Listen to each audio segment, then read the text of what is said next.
Now, I'm excited to kick off today's Fairygodboss live webinar sponsored by Wipro. For those who don't know, Fairygodboss is the largest career community for women. Millions of women visit Fairygodboss for career connections, jobs, community advice, hard-to-find intel about how companies treat women, and virtual events like this one. We're thrilled to be joined by Geeta Agarwal, Vice President at Wipro. Geeta, I'd love to start by asking you to share a bit about yourself and your role today at Wipro. Good afternoon, everybody. Can you hear me, Daniela? Yes. Hi. Good afternoon, everyone. I'm thrilled to be here amongst all of you today. I know that we all hail from a variety of organizations across industry sectors. I am also joined by some of my Wipro colleagues as well as clients, and the common interest area is to resonate with Fairygodboss's overarching message to organizations that women professionals may be the singular most untapped potential for competitive advantage in the current dynamic times that businesses are going through. I'm a proud member of Wipro. We are a massive organization that's a partner to global organizations acting as backbone to their technology, design, engineering, and operations functions. We are also a firm that speaks of ambitions and philanthropy with equal passion. Our crisp, clear motto is turning big ambitions into bold achievements. This translates to having client centricity weaved into our DNA. And for our employees, it means that enthusiasm to grow personally and professionally is supported. On the other hand, and Daniela, all of you, this usually astounds people when they hear about it, 66% of the economic ownership of Wipro is actually pledged for philanthropy. And which is why I often address us as a very unique firm. It's purposefully conscious about its stakeholders as well as community. The fact that I'm here to share with you my thinking on how to grow with intent and not inertia is testimony to the fact that we encourage investment in our people. Personally speaking, I've spent more than 2 decades with management consulting and technology firms, and also at private equity.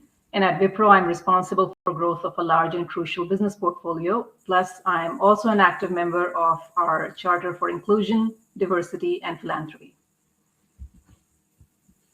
Thank you, Geeta.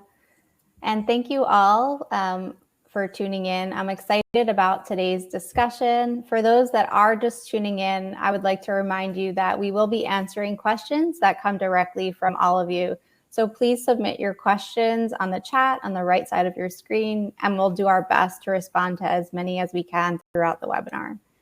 So Geeta, I'd love to start off with asking you this first question. You advocate that women professionals are uniquely fitting and suitable for the dynamic, fast-changing times that we are witnessing across the industry sectors. I'd love to hear your view and thinking on this, please. Okay.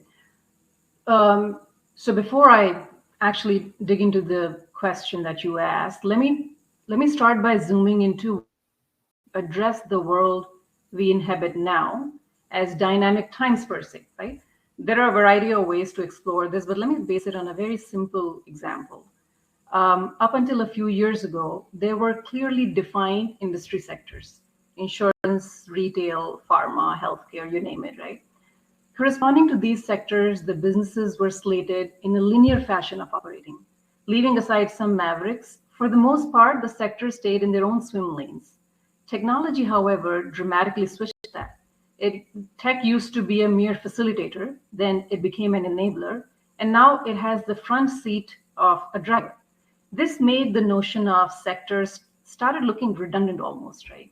So in fact, the concept of sectors without borders and rising ecosystems is rapidly taking shape across industries. For instance, for me to shop for an insurance, I don't need to necessarily do business with an insurance firm. My transaction can happen at retail POS while buying a phone, or my car manufacturer has its own insurance offering, for instance. And this is just a tip of the iceberg of the shifting nature of businesses. What it translates, though, into is a continuous cycle of innovation. The old-fashioned GPS of linear growth is gradually taking backseat, and businesses are no more asking the traditional question of what we want to be when we grow up. They are instead asking the question of which way we want to grow up, right? Now, actually, I think it's better I bring Wipro here. See, we are firsthand witnesses to how our clients just can't innovate fast enough. The front row seat as a business leader makes me say with confidence that the entire business world is going through an organized chaos. Organized chaos, by the way, is a very constructive place to be in. The only way for firms then to not only survive but also thrive in this chaos is to have the right talent at the right time. That also happens to be an area of scarcity. In fact, according to an often cited study, it's believed that by 2030, more than 85 million jobs will stay unfilled due to lack of skilled people's availability. I do want to pause and highlight what I mean when I use the word talent. I am talking about holistic teams and not merely technical talent. And this is exactly, Daniela, why I'm an advocate for women professionals fitting like a glove in these chaotic times, if you will.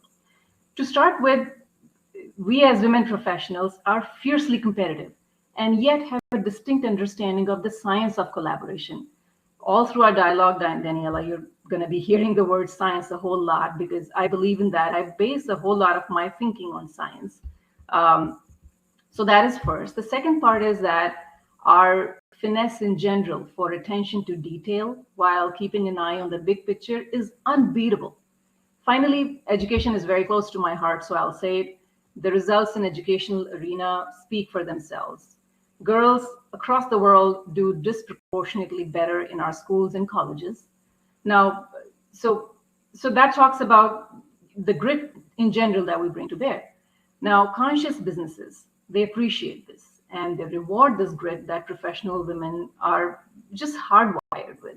And at Wipro, we actively invest in upskilling, reskilling, and providing exposure to our teams. It ties back to the mindset of the firm, of this firm that I shared about, that we compete as much as we give back to our communities. Look, whether we are in B2C or B2B business, the truth is that we operate or flourish or fail in a P2P business because work, after all, is P2P, that is person to person. Simply put, it's a team sport. And women professionals are custom fit for times that require high stakes action in a world that's going through organized chaos. I genuinely wish more and more women realize this aspect. We manifest our natural instincts and bring out our best versions to bear. And as far as Wipro is concerned, it's actually a very simple process. We meet the clients where they are. This means that we are experience focused and medium agnostic, as in we reverse engineer what we have to do, starting with what success means to our clients. That actually affords us clarity and focus. So we're not spinning around in circles as to what needs to be done and tied to my goal versus someone else's goal. Everything is tied to the client's goal. Naturally, thus, we want the best that's out there, and I encourage women professionals to give us a very serious consideration. Thank you, Geeta. That's a really powerful message, and great to hear what Wipro is doing. I'd love to continue on and ask you this next question, that it is commonly said that women professionals do not come across as confident as male professionals in their decision-making or in negotiating for opportunities. Do you agree with that? And what do you think should be done to course correct if so? So I am so passionate about this topic.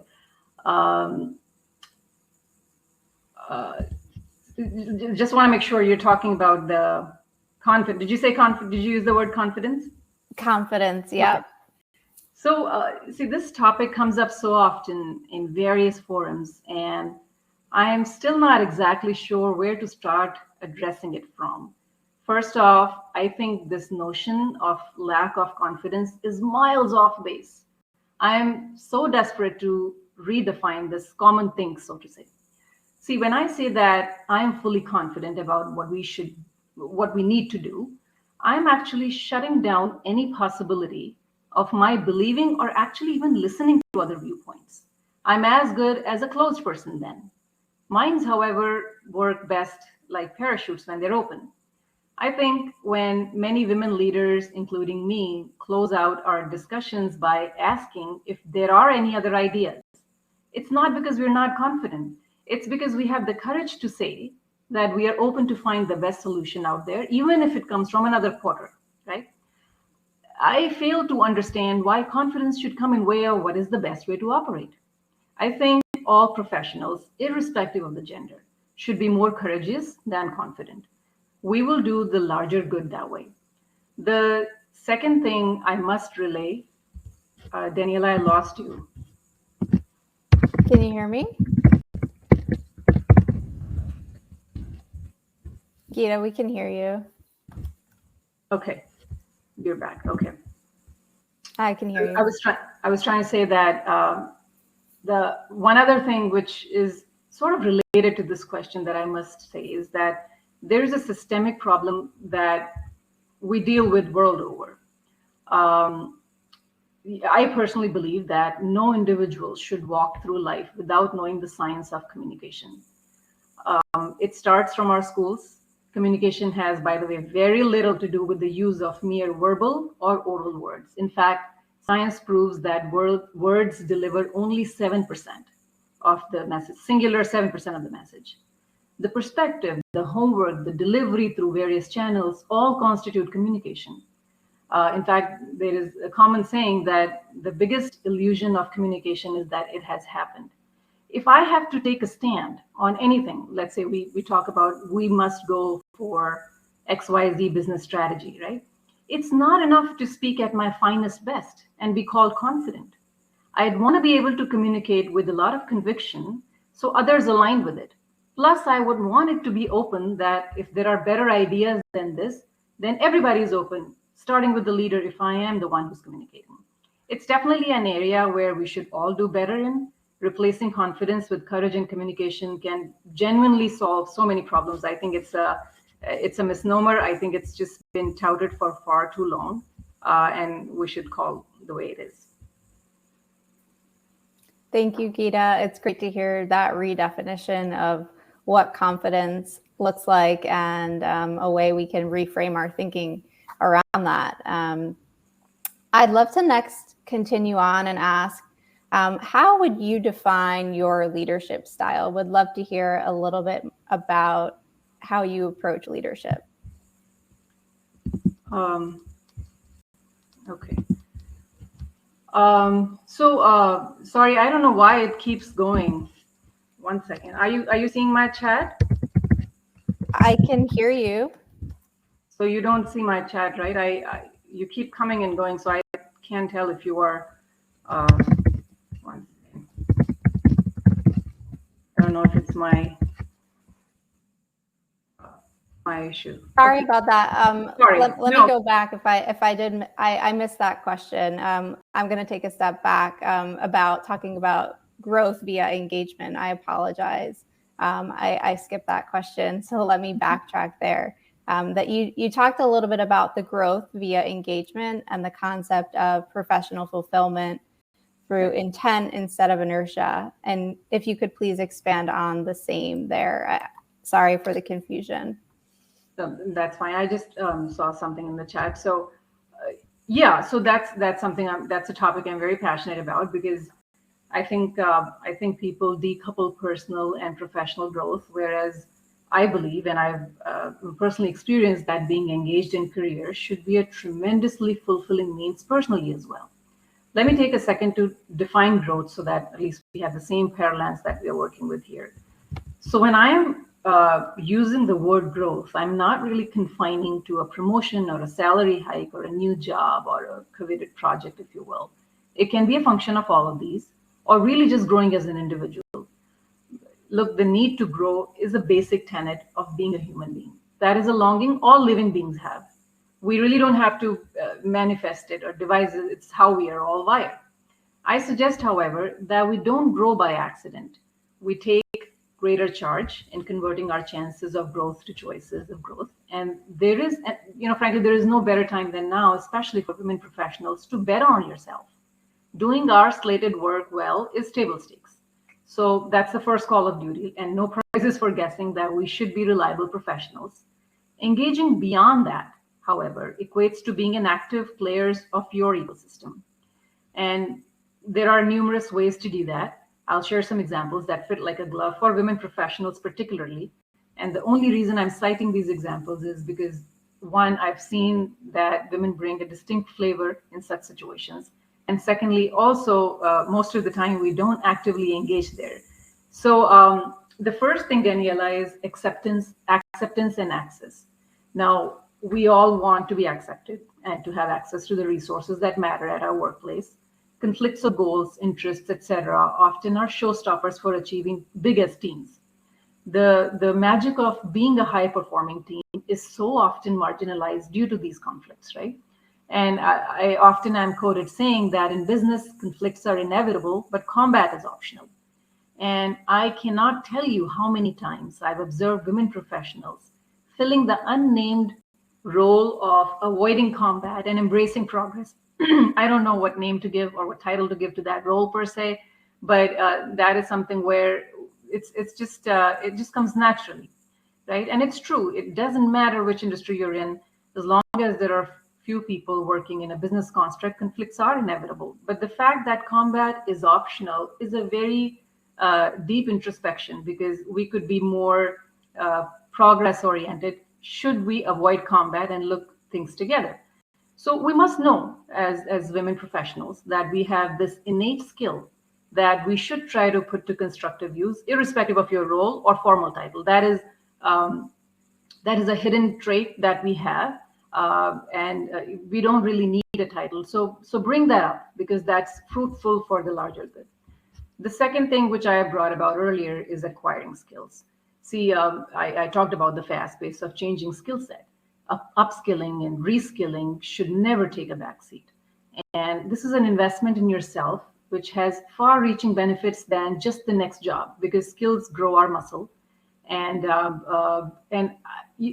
we all sit around. I think this has happened. I have my older son and I were talking. He has this thing about how, maybe it's true, I'm not sure, that the younger generation is much more wired to naturally being more hands-on in terms of their skill development. I think he's right, because they are just multitasking so many times. But I think all of us should invest there. The other part I feel strongly about, because I just can't have any dialogue without bringing up clients, is client engagement. I just cannot talk at length without referring to clients. I firmly believe that doing business with our clients should be a consequence of engagement. We particularly are in the knowledge industry. Our offerings to the clients should never be limited to the next deal we should sign. And that's my whole job. I sign new businesses. But I believe that we must attempt to take our learnings, our ideas to them persistently. Frankly, I feel clients are so vulnerable when they do a deal with any firm, not just Wipro, in general, any firm, because they are believing a promise, right? They are putting a belief in a promise that will affect their own jobs. So I feel that as a firm, as an individual who leads business, it's 100% our job to ensure that we do not let them down. The other part is very, very important for women professionals in general, is allyship and advocacy. Please be resourceful to others. I think, especially to other women professionals who are either trying to find their voice or sharpening their skills. Please be front and center to extend support.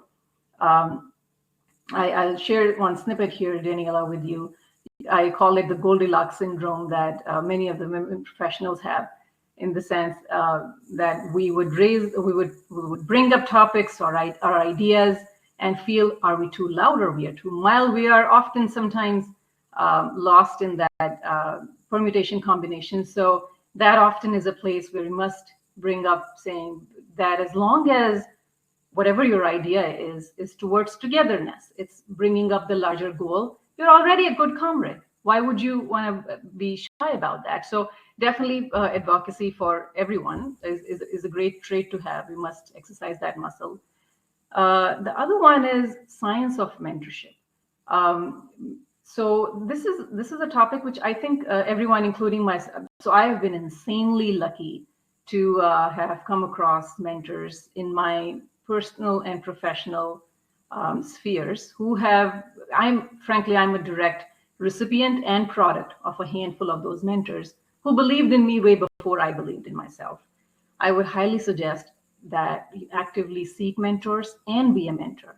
The only request I would have is not to fall in the cycle of treating your mentors like therapists.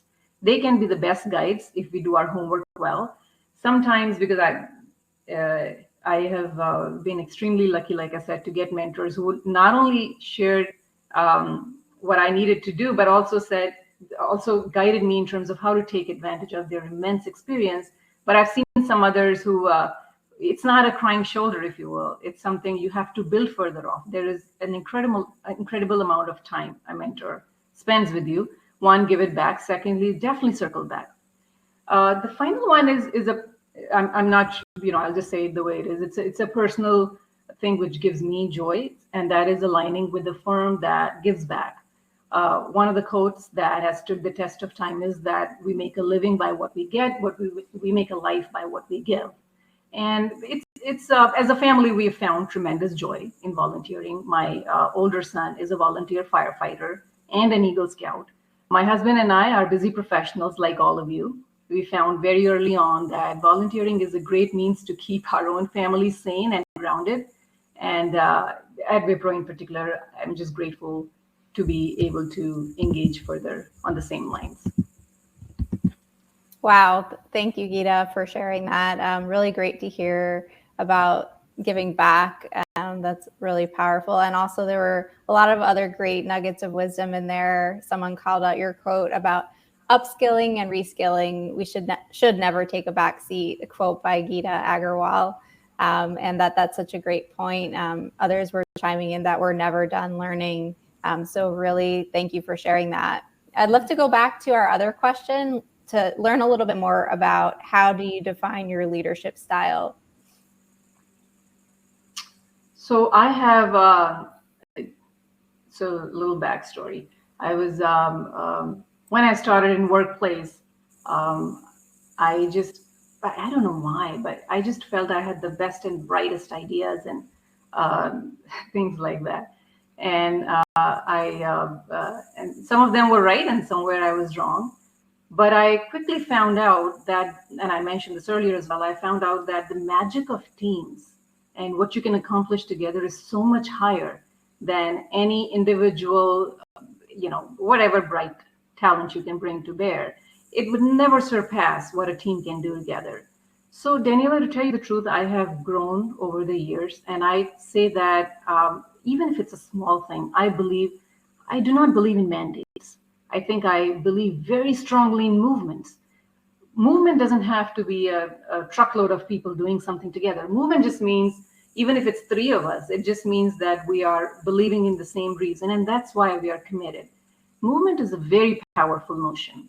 What that means is that I don't have to follow up with you. We all are aligned with the same goal. So our work together is so much more, and it gets multiplied instead of just being one. So I would rather say that my leadership style is leading by creating movements. And like I said, movements could be mini movements as well.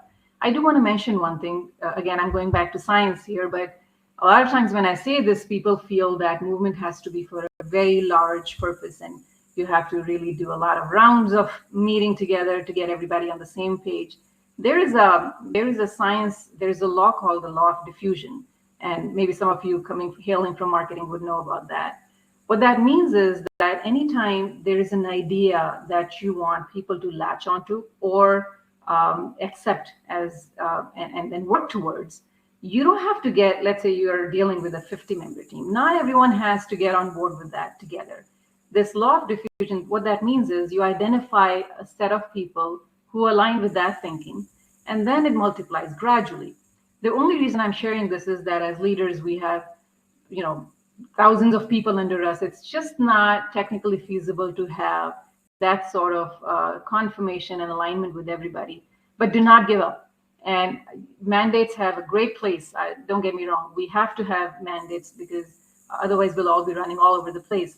But movements have a place. Even if formally there is a mandate to do something, you'll have better results. You'll have much more alignment, just a happier place for people to operate in. And I feel happy people are best employees and colleagues to have around. So give it a shot. Give it a shot to creating movements, even for small things. It makes a hell lot of difference. Thank you, Geeta. Going back now to an audience question we received, they were asking, you talked a little bit about mentorship earlier, and they wanted to know, how do you go about finding the right mentor?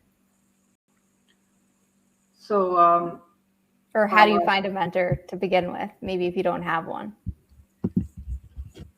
Daniela, I don't know if it's just my phone or can you hear me? Yep, I can hear you.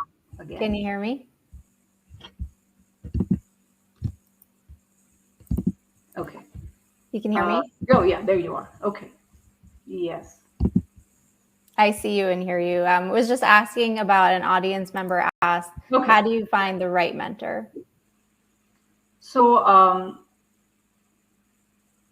how do I say that? See, I personally am of the belief that asking is better than inspiring action, right? So, if possible, you should try to inspire an action, which also includes mentorship. What that means is that I would love to be a mentor of Daniela, for instance, right? My reaching her by me thinking that she could be the right mentor is the natural thing is that she must be good enough for others to also vie for her time. And obviously, she will be a busy person. So, two things I would suggest. One is definitely reach out instead of recoil. But the second thing is before you reach out, and that's the beauty of when I say create your ecosystems, be engaged. I think it's better that you inspire Daniela to actually take notice that it's not another action which is being put off. So if you're in the thick of things, then and you would need that mentor would have at least heard of you. I think that's very important instead of going cold to somebody. And by the way, as an individual, I genuinely get a kick out of being in thick of things, and that has nothing to do with me being an introvert or extrovert. That's just how I am wired. But even if you're naturally not inclined to be like that, I urge you to engage in your ecosystem. There is an ROI to have that intersection. There is really no downside to be active and engaged. And then when you'll find that mentor who's your dream mentor, right? You want to go. That person would already have a history for you. There should be at least a couple people ready to vouch for you. Make it easy for that mentor to accept you, right? One. Second thing, again, it depends on the mentor. I always try to see that there should be some way for me to give at least some bit back to the mentor, even at the outset. What that means is, so I'll give you a small example. There's somebody, I'm not going to name her. She is an extremely influential personality in the financial services industry. And she's in capital markets, which I left long, long ago. I just happen to know her because she was in stock exchanges and elsewhere, but we really have no intersection because I'm in a completely different industry, right? I really have no reason to meet her, and she would not know me, of course, different industries, but I've heard her ample times. So my way of doing things is that when I reach her, I form a group of people who may be either common connects or I share with her something which is in direct relevance to the point of views that she has talked about, something to bring coziness in us. So my sincere request is definitely don't reach a mentor cold. Make yourself visible before reaching. If possible, give something to the system. And if you have some common connections, make it easy for the mentor. But once you've reached there, it'll be a shame if you don't do your homework or don't circle back. You have to, when a mentor if Daniela picks me up, that, okay, I'll help you or I'll guide you or whatever. Trusting me was her decision, but proving her right would be mine. Always prove your mentors right. They did the right thing by investing time with you. That's about it.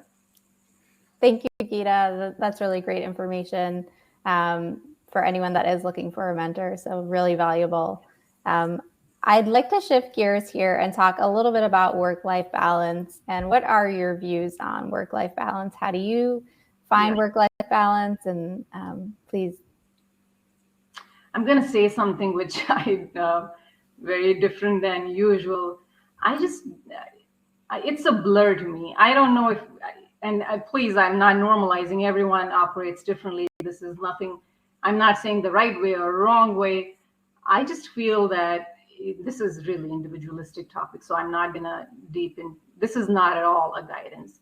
I just feel that as long as I have balance within me, I don't really differentiate the two. And everything that I've said so far, and I know I could be on repeat mode, I actually see it differently. I feel that if your personal and professional things are merging, and you know where your boundaries are and where you want to hit the pedal and where you don't, I think this is a you one can get lost in semantics with the work-life balance concept. At least I do. Maybe there are people who are better than this, so I don't strive for it. As a family, we like I said, we volunteer a lot, and also as a unit, you have to figure out what your infrastructure is. My parents, my family, all of this is, so we work as a unit. As long as there is a rhythm in that unit, and it could be, by the way, extending, you have to have whatever the right support system as your infrastructure. If there is a rhythm, I don't necessarily either want to find time to find that balance. And what happens is, Daniela, once you are reaching higher up in the leadership roles, that distinction blurs. And it doesn't blur because your firm wants to bother you all the time. It's because you are responsible for so many people. You must be accountable to make sure that it doesn't matter what time of the day it is. If there is something which bothers my team, I should be there. So it's a personal responsibility. I don't strive for a work-life balance. I think what I strive for is a balance within me, that even if I am at a workplace, I am solid enough in terms of the work I've done so far that if I'm needed at home, then I have a solid team with whom I can trust work, and vice versa. So sorry, I'm not the right person maybe to answer this question. I would definitely say one point, definitely try to find that balance within you through the things that you enjoy and the things that you can do. I, by the way, have a list of things that I don't think I'll do before I retire. So you make those mini lists and go with the flow. Thank you. I love that. Finding internal balance. We all have different perspectives of looking at what work-life balance is. So it's great to hear your point of view there. Moving along, for women that may be interested in a career at Wipro, what advice do you have for them? Are there any key skills or characteristics that make for success at Wipro? So the way I've shared about Wipro, we are a unique firm. Like I said, we are as fiercely competitive as we are involved in philanthropy. So when you look at Wipro, think of it slightly different firm than usual. The one thing which stands out, irrespective of which part of Wipro you speak with, is that we are extremely client-centric. And that's made a life a whole lot easier. As any large firm, we have a variety of units, a variety of goals, and it's just a complex matrix structure, just like any large global firm. The one thing where everyone rallies behind is, and which is why I mentioned, I think earlier, that it affords us focus. We start with the client, everything else is reverse engineered. So I think the first thing I would say is that I would say, especially with the organized chaos that we witness firsthand, that's what Wipro does. We help our clients in a variety of industry sectors as their genuine partners in that chaos. Being cool, calm, collected is going to give a lot of mileage in Wipro because we are solving extremely complex problems. I'll give an example. We are a part of NASA's journey in some extremely known, I won't say much, but known programs. So it's highly appreciated that you look at the bigger picture. And that's why I said cool, calm, collected, and aligned with the larger goal. That's the fabric of the firm. The second thing is client centricity. If you buy into that belief, it just makes life easier. That's a very important part. The third part is skills, which ranges. Of course, we are an IT, management consulting, operations organization, and we do not leave good talent at all. So definitely, if you are invested in your own skill set, that's something we very much welcome. And if there are some slight things here and there, you'll be happy to know we invest so heavily with the skills. Any smart firm should do that. And I just talked about the talent crunch. So even if there are some shortcomings in a couple of areas, that's something we focus on and take care of. But these are the main things: cool, calm, collected, client-centric, And of course, you should bring some skill to bear just because we are in mission critical programs for our clients. Thank you, Geeta. And we did share a link to learn more about job opportunities at Wipro in the event chat. So please feel free to look at the jobs on the Wipro Fairygodboss profile to learn more about available opportunities right now. Next, I'd love to ask you, Geeta, is there something that you do in your spare time that aids you to thrive in your professional life? Anything that comes to mind? Yeah, we are a big sports family. We are into NBA and NFL. I'm a sports writer, by the way. I don't write on the actual games anymore, but as a family, we spend a lot of money on basketball games in person. So sports is an extremely important part of our family. So invest a lot of time there. The second thing is, I think I mentioned earlier. So of course we volunteer a lot, and if anyone who's choosing not to do that as yet, it's the most giving. You'll be given the most if you're volunteering. It's really, the ROI surpasses anything else you'll do. So please genuinely consider that. So yeah, we watch a lot of sports, and I write a lot. I have, in the last couple of years, I am mesmerized by NBA as a business. So so forget about just the love of the sport. That's a different thing. I personally believe the way they run the business, the digitization that they've done, the way the teams have grown, it's science. It's a combination of art and science, and so spend a lot of time with that. And there is a personal passion that I've been involved in for several years, 14 years now. There's an organization whose charter is to make girls especially in New York, below the poverty line, to make them college bound and career bound. They pick up girls every year, a finite number of girls, just because we're not large enough, but they give them exposure to firms and a life and a workplace that they have usually not seen in the past. And I can tell you confidently, nobody, at least I cannot surpass the grit these girls bring to bear. So that's something which has been personally very giving to me. So I spend a lot of time in that. And then I have two boys. We we do a lot of things together. Fantastic. Thank you, Geeta. Great to hear about all those areas of your life that aid to both personally and professionally. Thank you. At Fairygodboss, we have a tradition of asking our panelists the following. We find that what we have observed is that women do not feel comfortable enough bragging or taking ownership of all the amazing things that they achieve.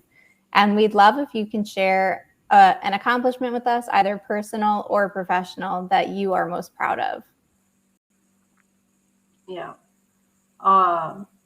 Yeah, I mean, I think that's an observation that is to a great extent true. And remember, we talked about confidence and courage and all that. It's somewhere in that same realm. It's not as if we don't want to share. I think we're proud about what we do. And now that you're asking, I think the example that's coming to my mind is still on the teen lines, but I'm extremely proud about that. It's about there is this. It's been a few years now.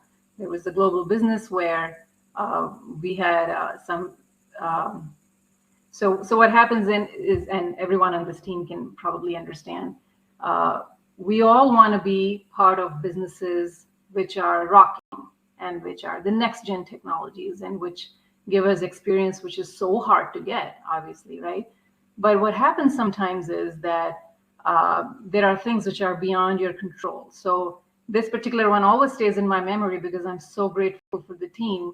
I'm not going to name the client, but basically there was a client with which we had a mission critical business several years ago. And it was the most rocking business in insurance sector back then. Everybody, the whole industry knew about it. That project was being done by my team. And due to some regulation change, it was a very large team of mine working on that. Due to a change in regulation, they had to completely halt that program to see the light of the day. So this very large, extremely sought after, highly skilled team that I had suddenly now found themselves at their wits' end because they knew that it was just going to be another 2 to 3 months, and after that it'll be dissolved because of the regulatory needs. This project will be wound up. So it felt so tragic back then because we had put in as a firm as it was under my leadership, but as an organization, we had done everything in our might to stand up that team for that client. And of course, the client was wanting to make sure it was done at the right time because it wasn't really the client's fault either. So Daniela, I have this belief that, and if we stick with this, it's usually served me well that, you lose some, you win some, but you should always suit up for everyone, every instance, right? So what that does is that I don't give myself permission that if I know this is not going to work, that I'll be discounting my effort, right? So I think that whole thing was so tragic for so many people because this was the best of the best available in the market who had come together for this program, and they knew it's going to die down, that they were ready to disseminate, they were ready to go on to other projects. But I didn't want to let the client down, so we did whatever, and that team's already gone and everything, it's done. But I'm still in touch with that. It was around 75 people team. We're all in touch because we suited up. We said we're not going to let this firm down, and we took care of each other, by the way, afterwards as well. But the reason I'm saying I'm so proud of that is because I think I defied our tendency that people don't look beyond the immediate, and the fact that people are unable to see the larger good. So you get one for Gipper. You've heard of that. So you do that sometimes, and so very proud of that. And I am personally attached with that team. I just brought it up when you asked this. Great, thank you so much for sharing that with us. I'd love to go over to some audience questions now. We did receive a question. Someone is asking, Geeta, what are some good ways that mid-level or senior level women can reskill and upskill? Do you have any general advice to share? You touched on this a little bit earlier, but would love any more insights you can share. Yeah, this is a very important topic because we are so busy, especially the levels that you talked about. And so we are obviously taking care of our teams, and I talked about organized chaos. All of us, irrespective of which sector we are in, are feeling that. Organized chaos is percolating down to every function. So it's an important question. I think 2 avenues, and again, I can't say more that, if you are with a firm like Wipro, that is an easy game because we are, so I'll give you an example. We are tied up with universities. We have these skill set and all. So that's an easier path if you are lucky enough to be with a firm which genuinely believes in reskilling and upskilling. In absence of that, I think if we don't use that muscle, we lose it, right? So in absence of that, one is again, depends on your industry. The industry forums are so rich. They're so rich, and I think up until 5 years ago or so, I felt that the gatherings or whatever information they sent was a little bit shallow, as in you can Google and find that. But particularly after COVID, everyone's up their game, right? So I think, again, that's a part of your ecosystem. And if you haven't realized yet, you would see around that every firm, again, irrespective of which industry sector, has started to realize that each one of us have gotten so much on our fingertips that the model of supply chain has reversed a little bit. So all of the firms are now starting to give a lot of things as freebies in terms of their knowledge, their learning, and whatnot, right? So I think tap into your ecosystem because those gatherings would give. So I'll give an example. I just met with someone who's in retail industry, which I'm not very conversant with. They're going to this extremely good conference called NRF. And so she was pointing out that a day that she spent there, she could zone into one specific skill set, which she knew existed somewhere, but she wasn't sure where to get that knowledge from. And now she's actually found a university as well, which is just doing that. And that's just a 3-month course that she's looking at. So what I'm saying is that, so when I'm working heads down in my world, my current working theory is I know everything, or I know whatever I need to know. Unless we go out and we speak with others, our horizons are so limited. So, which is why, and that's why I said, you may not be like myself, who is cool with, that's my greatest joy of my work, by the way. I thrive with a lot of people, but even if you're not, this is something where you're asking genuine questions to find out zone in those things. So, reskilling, upskilling, one is whatever is available on the internet, your own firm. And then thirdly, people, reach out. I think people are so collaborative. I just feel that we don't ask enough. So give that again another shot. That's something you'll be amazed, asking the right way, but definitely circle back after that because you owe it to them, right? They invested their time, their energies with you. So don't forget to do that last step. Thank you, Geeta.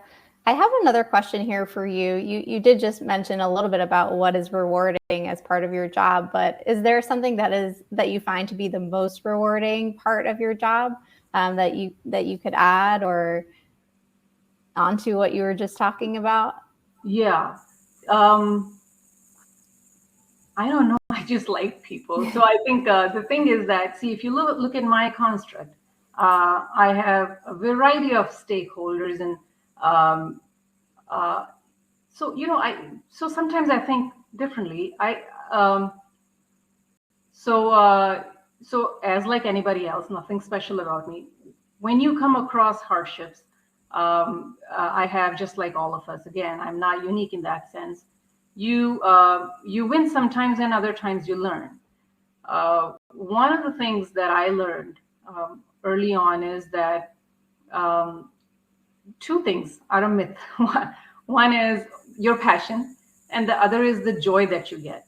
If you ask my teenager, he'll just steak is his joy. So I have changed myself over the years to define the joy. So what I've done is, and this is not since I was not born this way, by the way.